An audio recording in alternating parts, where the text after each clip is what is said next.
this is Tim from Your Sex Tech. Today in this video I'm going to show you how to add a timer, a countdown timer to the camera option on your Android phone. So let's select this right now, open this up, and then go to Photo right here on the bottom, select this. Then at the top we want to go to this little down arrow and select that. And now we have the options for timer. So we have timer turned off, we can go to 10 seconds, then 3 seconds right here.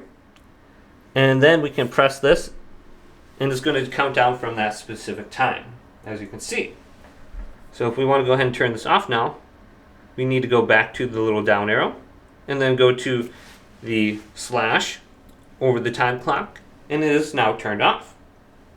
But hopefully this quick little video did indeed help you out. If it did, leave it a big thumbs up, and subscribe to my channel down below for more tech videos coming up next on Your Sex Tech.